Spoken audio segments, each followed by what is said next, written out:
Welcome to the Parkinson's Disease Education Show, where we demystify the disease and empower you as the person with Parkinson's disease to reach your true potential. The content contained on this show is for informational purposes only and is not meant to be a replacement for information or advice that you receive from your in-person medical or therapy professionals. If you haven't already, I hope you'll consider subscribing, and for an even more personalized experience, please ask us about our memberships. Now, without further ado, let's start the show.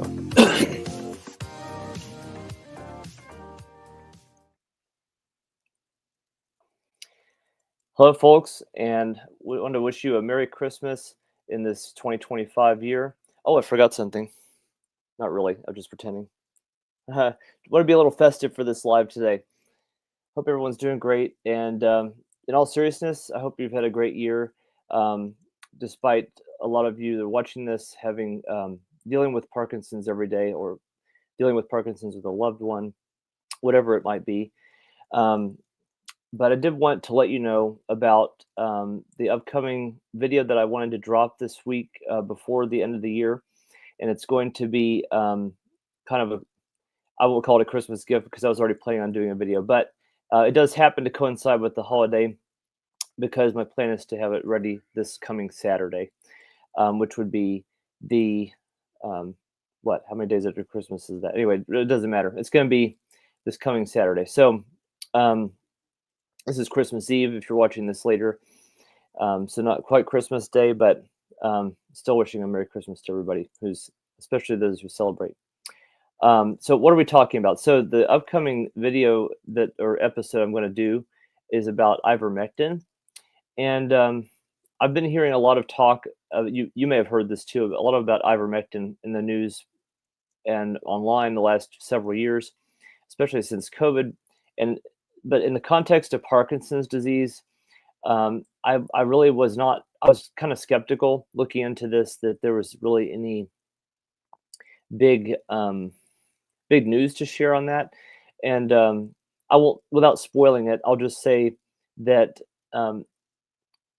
there is some potential for more research to be done with ivermectin. There will be a lot more detail in the episode I'm going to drop this weekend, but suffice it to say that essentially ivermectin in preclinical studies, meaning these are animal studies, not human studies. There actually are 0 human studies, zilch, on ivermectin in use with Parkinson's, and it's an anti-parasitic medication. So why would it help with Parkinson's? Essentially, that's on the surface, it seems ridiculous, but in preclinical evidence, there is some promise, potentially anyway, that ivermectin could actually stimulate improvement in dopamine absorption, or dopamine production rather, in the brain, and I guess it has more to do with like acetylcholine and so those connections with dopamine production. It's not a direct stimulus for for increased dopamine, but I guess indirectly it can potentially help with increased dopamine. And it also, even there is some evidence that when taking levodopa, even it can help enhance the response of dopamine in that case. I guess really what it is it's like an enhancement. I'm going to explain this better in the episode, but it's an enhancement of the ability of the brain to use dopamine versus causing the brain to release dopamine, if that makes sense.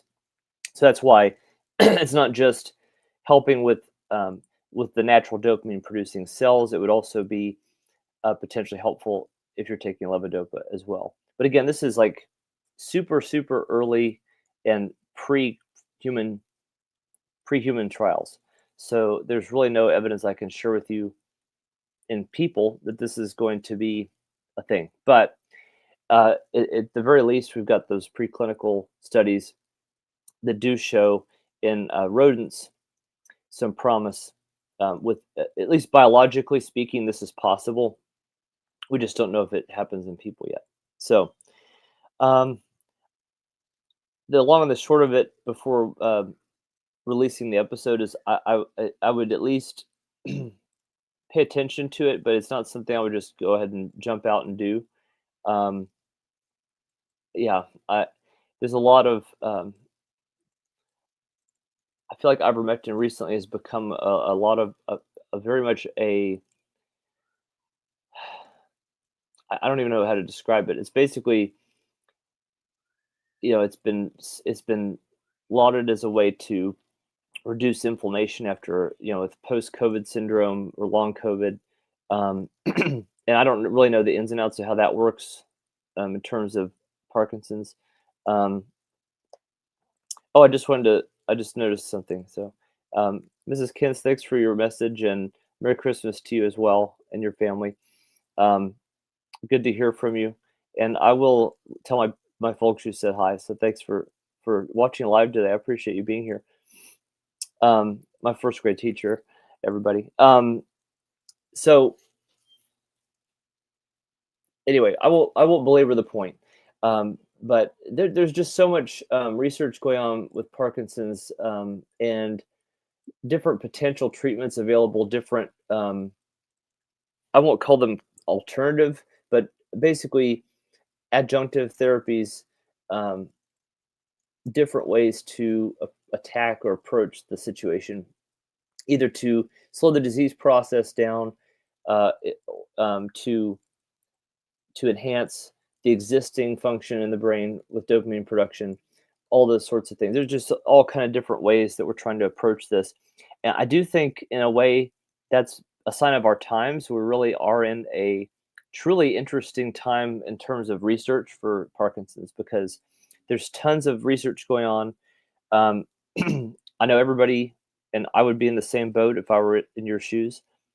Um, Everybody's really wanting a cure, and we need that, and we should be searching for that. But I do think it's encouraging that we have so much energy being focused on disease modification and helping with existing treatments to be better. Because until we find a cure, there's got to be some way to deal with the situation, right? So, yeah, that's about it. So, thanks for being here, everybody who is live today. I'm not going to keep you all away from family time and preparing for the holiday any more than I have. But I just want to thank you from the bottom of my heart for supporting the effort that I've made in the last several years, particularly the last 2 years, on content creating and just teaching about Parkinson's disease. Um, One final note I wanted to make, I'll be brief. I talked about this in the last live, so I won't belabor the point either. But um, Comfort Linen, I talked about this 2 weeks ago. They're doing a sale for Christmas season, so it's always obviously too late to get something for your loved one for tomorrow. But if you have last minute gift ideas for you, you yourself with Parkinson's, or, well, you're not going to give yourself a gift, but it could be a gift to yourself. But if you have someone in mind that could benefit from linens designed for specifically for persons with Parkinson's by a physical therapist, um, for ease of movement in bed and for comfort and temperature regulation, Comfort Linen is a great, great product. And I know personally persons with Parkinson's, including creators who have Parkinson's, who use it and swear by it. So, bed sheets, pajamas, everything you could think of. It's 25% off your order for the Christmas season. So there's a link in the description below. I'm not going to talk about it any more than that, but it's a company I do highly recommend, and they're great. So, and I've also appreciated their support as well. So, uh, Merry Christmas again to everybody. I will go let you go now. I promise. And be empowered. And at this point, Happy New Year, because the next time you'll see me will probably be after the first of the year. Be blessed, everybody. Have a great holiday.